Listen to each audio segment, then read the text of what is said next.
Today we're going to talk about an alternative protocol for erectile dysfunction. Now I just need to get something out of the way. When you look up erectile dysfunction in Wikipedia, this is what it says. It says the Food and Drug Administration does not recommend alternative therapies to treat sexual dysfunction. Many products are advertised as herbal Viagra or natural sexual enhancement products, but no clinical trials or scientific studies support the effectiveness of these products for the treatment of ED.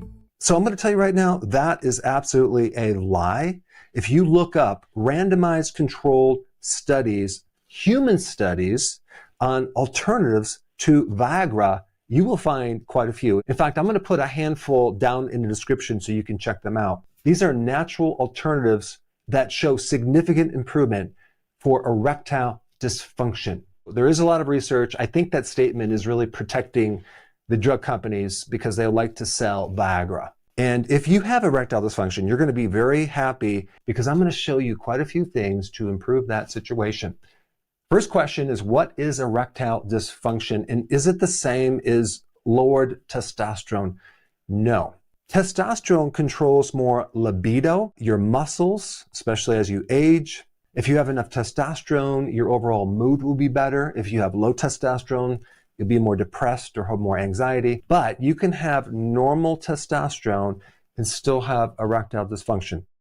Today, we're going to show you what to do for this condition right here. Erectile dysfunction is one of the earliest signs of vascular disease. That's right.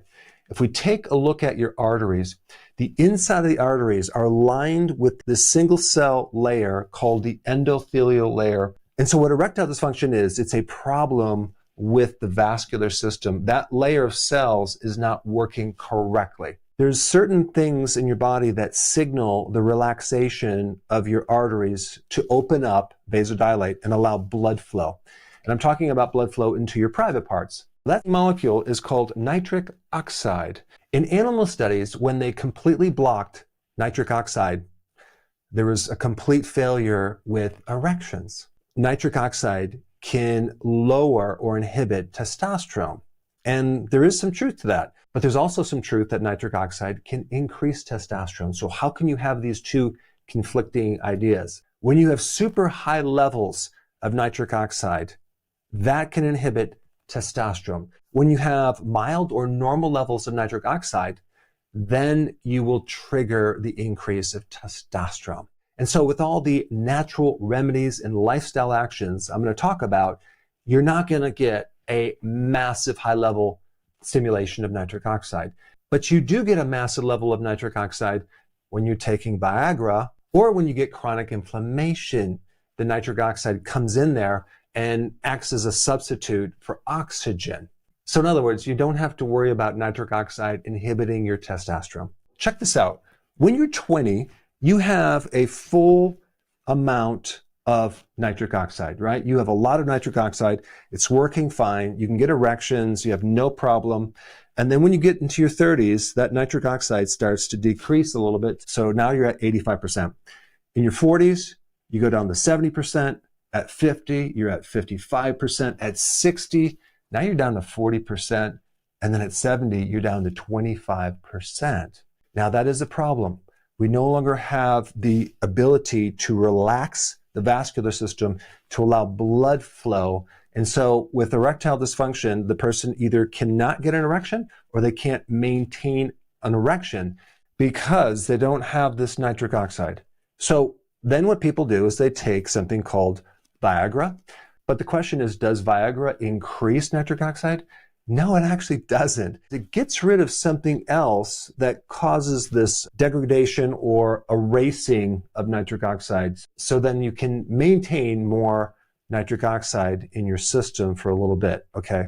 The problem with Viagra is it does come with some minor complications, headaches, flushing, low blood pressure. But there's some more serious ones like a heart attack, a stroke, permanent hearing loss. Another side effect is when you're looking at things, everything looks blue. And prolonged erections that can lead to damage in your penis. Other than that, you're perfectly fine. This is why I'm doing this video, to give people alternatives, things that are safer things that potentially can help you that don't give you a bigger problem than you're trying to solve. And the problem is when you get older, you're losing your muscle mass because of this testosterone. And testosterone also helps decrease inflammation. It helps your insulin work better, helps your blood sugar. It's even involved with protecting you against bone loss. But the big thing that people think about with testosterone is libido, interest in sex. What we're dealing with as we age, when we lose this nitric oxide, we're actually losing oxygen too. And so eventually what happens is we get more what's called hypoxia, which is a lack of oxygen. And with inflammation, you also have a lack of oxygen. And that creates a lot of damage because now we're getting fibrosis, we get scar tissue. And then if you get scar tissue in your penis and you get plaquing, then you definitely have circulatory problems, just like in your arteries, right? You don't get blood flow. And so that creates a big problem. The primary thing that really starts this whole problem is insulin resistance. And that has to do with the consumption of a lot of extra sugar and refined carbohydrates early in your life. And it starts to create a lot of inflammation in the arteries. So if insulin increases nitric oxide, and when you eat a lot of carbohydrates, you're increasing insulin, shouldn't that work to your advantage? Well, no, because you develop insulin resistance. As soon as you start increasing insulin more and more and on a regular chronic basis, your body's like, this is too much. We have to block this. We have to create resistance. So now you develop insulin resistance, and now insulin does not work. So in reality, you become insulin deficient when you have insulin resistance. And also the fuel, glucose, that's supposed to be pulled in with insulin doesn't really go in. So we literally start to starve our muscles and our body. And so it doesn't get the fuel it needs. And so the elephant in the room is that we need to focus on fixing this insulin resistance as fast as we can. I'm going to show you how to do that. Another common cause for erectile dysfunction is other medications, especially the SSRIs. For like antidepressant, anti-anxiety medication. Wow, do they create a lot of problems with erectile dysfunction and many other related issues. Also beta blockers, that's for blood pressure, diuretics, 5-alpha reductase inhibitors.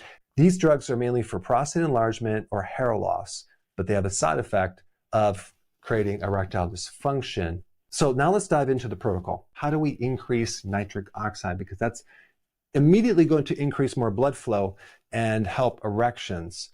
Apparently, beets are at the top of the list to increase nitric oxide because they're loaded with nitrates, and I'm going to recommend them because they're a natural source. You can actually eat beets. You can also have beet juice powder because it's super concentrated. Out of all the things you can do to increase nitric oxide, beets are at the top of the list at 200%. But I lied. There's something even higher. That's arugula. That's more than 200%. However, arugula is usually not eaten in the quantity as you could consume with beets, especially if it's like in a beet powder, a juice powder. So technically, arugula should be up here, but because it's easier to consume more beet juice than arugula salad, I put beets at the top of the list. One thing you should think about is just doing a arugula beet salad on a regular basis, okay? And then number 3 is exercise. Exercise is a very potent way to increase nitric oxide. Now think about this too. When you're increasing nitric oxide, you're also improving insulin resistance as well. And this is why even after a single workout, you see great improvements in insulin sensitivity because of the spike in nitric oxide. 80 to 100% increase in nitric oxide after an exercise. Now, what type of exercise would be best to increase nitric oxide and testosterone? It would be either a high intensity interval training or the resistance training. Not running a marathon, because with marathons, you're going to increase more cortisol, but a long walk would help you, but really, it's the intensity of exercise. Now, I want to add something else. This is like a really amazing additional thing you can do to your exercise to take it to the next level, okay? I don't know if you've ever heard of intermittent hypoxia training. Hypoxia meaning low oxygen. It involves wearing a mask to restrict your air simulating high altitude training. Because when you're climbing a mountain, there's lower amounts of oxygen at that level. And so if you work out with this mask and you're restricting just, it could be 10 to 15 to 20 seconds of air, bringing it down to a certain degree, and then you're taking it off and you're exercising back and forth. There's a whole technique to this. You're going to stimulate more capillary growth to the entire body. Because think about what we're dealing with. We're dealing with a circulatory problem. We're dealing with a lack of blood flow in certain parts of your body. And so anything to improve overall systemic blood flow would be really, really important, not just for your private parts, but for your heart as well. So I would recommend looking into this right here. Intermittent hypoxia training. It can just add that extra benefit for many different things. There's also something called L-citrulline. Now, without giving you a lot of complexities, there's a precursor thing that turns into nitric oxide, and that's called arginine. And people take it to increase their nitric oxide, but the problem is it goes through your gut and your liver, and it tends to break down relatively quickly. But if you take L-citrulline, it doesn't go through the normal pathway. It goes right to your kidneys, and you increase more L-arginine more than taking L-arginine. So you're actually going to make more nitric oxide, and it's going to stay in the body longer if you take this supplement right here. And when you take it, you maintain higher levels of nitric oxide for 3 or 4 or 5 hours. So what you'd want to do is take it in the morning and take it in the PM, okay, in the evening, to really boost that nitric oxide. All the things I'm suggesting are not going to be as potent as Viagra, but that's okay, because when you have something that potent, it comes with a package. It comes with side effects. You're not going to see the same side effects with these natural things as you would a drug. Even if you're 50 years old and your nitric oxide is at 55%, and then you take these things right here and you boost it, it could actually bring it up to 100% and resolve the problem. Next one is pomegranate. You can increase it by 30%. You might at dinner just include as your dessert a pomegranate. You can also do pomegranate supplements or powder. And then we get dark chocolate, 85%. Now they have also 100% cacao in a powder. You can add that to your coffee in the morning. I do that. I like it because the flavonoids in this concentrated dark chocolate will increase nitric oxide by 25%. Now, when I talked about Viagra, I talked about the mechanism of how it works. It prevents something from breaking down. So I looked up alternatives to Viagra, which are basically called PDE5 inhibitors.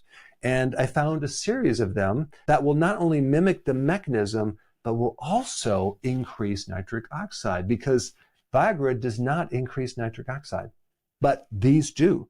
The first one that is most researched is called horny goat weed.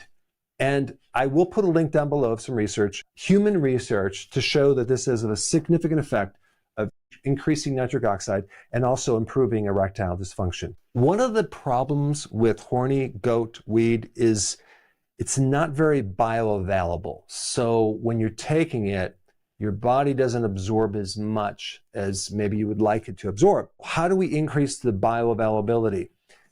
It's fat soluble. So you want to consume it with fat or your meal, okay?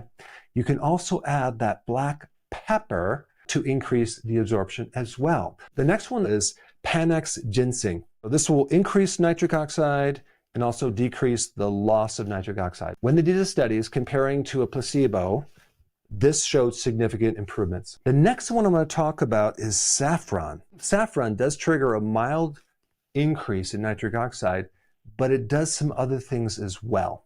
It works on the central nervous system, especially on your mood and your neurotransmitters. So if you are slightly depressed or have anxiety, that's probably the one that you might want to focus on. And then we get to ashwagandha. This is an adaptogen.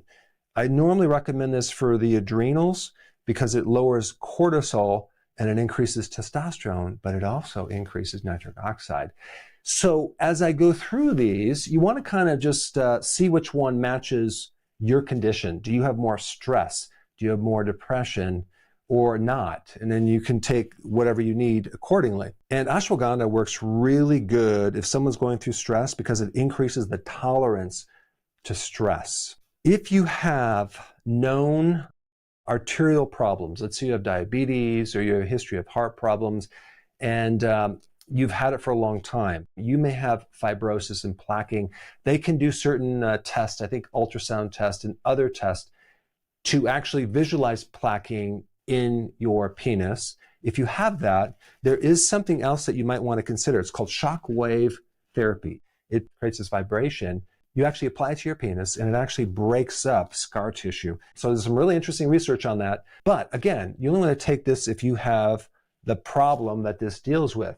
So if you don't have fibrosis and you don't have this endothelial issue, then it's not going to really work, but it can stimulate more growth of capillaries and things like that. All right, number one, fix insulin resistance. You need to go on a low-carb diet, cut out the sugars, cut out the starches. Now, what's interesting about insulin resistance is that that develops for 15 to 20 years before you even become a pre-diabetic. So a lot of people consume a lot of sugar. You can't really depend on this test called the A1C.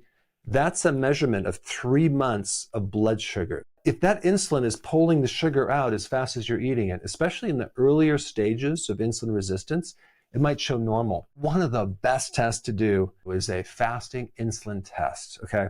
That'll really show you the picture of what's going on well before you get prediabetes. So you want your fasting insulin to be below like 7 or even below 5. Mine is at 2. I like to keep it really low. I don't have a lot of sugar in my diet. Number 2, arousal. To trigger erections, there are various things that involve your eyes looking at something, your skin, touch, which by the way is the most powerful stimulus, your mind, and even a scent. When you get aroused, you have these triggers that trigger what's called the parasympathetic nervous system. But it's the parasympathetic that triggers this nitric oxide, okay? So in other words, if you're trying to get an erection and you are under stress, it's just going to shut things down. There's a couple little things that you might want to do to quickly put your body into the parasympathetic mode. Nasal breathing. Breathe out of your nose slowly. It's going to increase more CO2, which is going to increase more oxygen, and it's going to pull you out of the sympathetic and put you into the parasympathetic. Nasal breathing, okay? And making sure your breathing is very even and relaxed. It's going to pull you out of the sympathetic nervous system and it's going to help you increase nitric oxide. We've already talked about exercise, okay? We talked about intermittent hypoxia training. There's cofactors that you want to make sure that are in your diet. Zinc, not just for increasing testosterone, but also to help with insulin resistance, to help with erectile dysfunction, probably one of the most important minerals. The B vitamins are cofactors, very, very important to actually beef up or increase nitric oxide. Then we have vitamin D, which is very important in increasing nitric oxide, probably more than any other nutrient. Number 6 is not sleeping. When you don't sleep, you're creating stress and you don't let your body build up the reserve of nitric oxide. For years, I pushed myself to try to get more things done. And I would wake up at 4 o'clock in the morning. It was the worst thing I could have done, especially for my vascular system and my overall health, and nitric oxide. So sleep is super important. In fact, you can do all these things right here. And if your sleep is not good, if you're not sleeping at least 7 to 8 hours, then none of these are going to work. Sleeping in a cooler temperature is going to be very, very important, especially at night, because that cooler temperature will push you into the deeper sleep. Pink noise is probably one of the best things to induce a deep sleep, more than white noise. And then number 7, if you're consuming alcohol, that can nullify your benefits, okay? With testosterone and also erections. Seed oils go into the membranes, into your blood vessels, and they make things very inflamed. So you want to get off the seed oils as well and increase the omega-3 fatty acids from fish oils. Very important. Cod liver oil is one of the best because it gives you vitamin D and vitamin A with the omega-3s. So this is really important, but you might not notice the results right away when you take omega-3. It's more of a long-term game to improve and replace all the seed oils. And of course, if you're smoking, all that smoke goes into your lungs, ends up in your arteries, and really shutting down your nitric oxide. Cold therapy, going to a cold immersion or a cold shower, help push the blood out of that area and create a vasoconstriction. And then there'll be a compensation, a vasodilation right after that to increase circulation in your private parts. And this is another therapy that's been tested and researched, and there's some interesting data behind that. Now, I wanted to add something to this video, very important. What I did is I went through all the credible randomized control studies looking for what has the greatest impact on improving erectile dysfunction, but mainly for lifestyle changes, natural things, nutrition, etc. And some of these interventions I have not talked about, so I'm going to add them right now. There's 8 of them, starting with number 1, intensive lifestyle activities combining exercise, weight loss, and a healthy diet. Number 2, Kegel pelvic exercises. Apparently, that creates a lot of blood flow in the pelvic area, and it helps to trap some of the blood in the venous system. And it's also good for urination dribbling. 40% regained normal erections, 34.5% improved, and 25.5% had no change. 40% regained normal function? That's huge with just an exercise. It doesn't cost anything. Number 3, regular aerobic exercise. That means consistent exercise over a period of time. Number 4, L-arginine plus Pycnogenol together. Number 5, Panax red ginseng. And number 6 is niacin. That's vitamin B3. Number 7, treating sleep apnea. And number 8, acupuncture. But before you go, this right here, sleep, is super, super important. And I just want to make sure that you're sleeping at least 8 hours every single night, and you know exactly how to do that. And for that information, I put this video up right here. Watch it right now so you have that information too.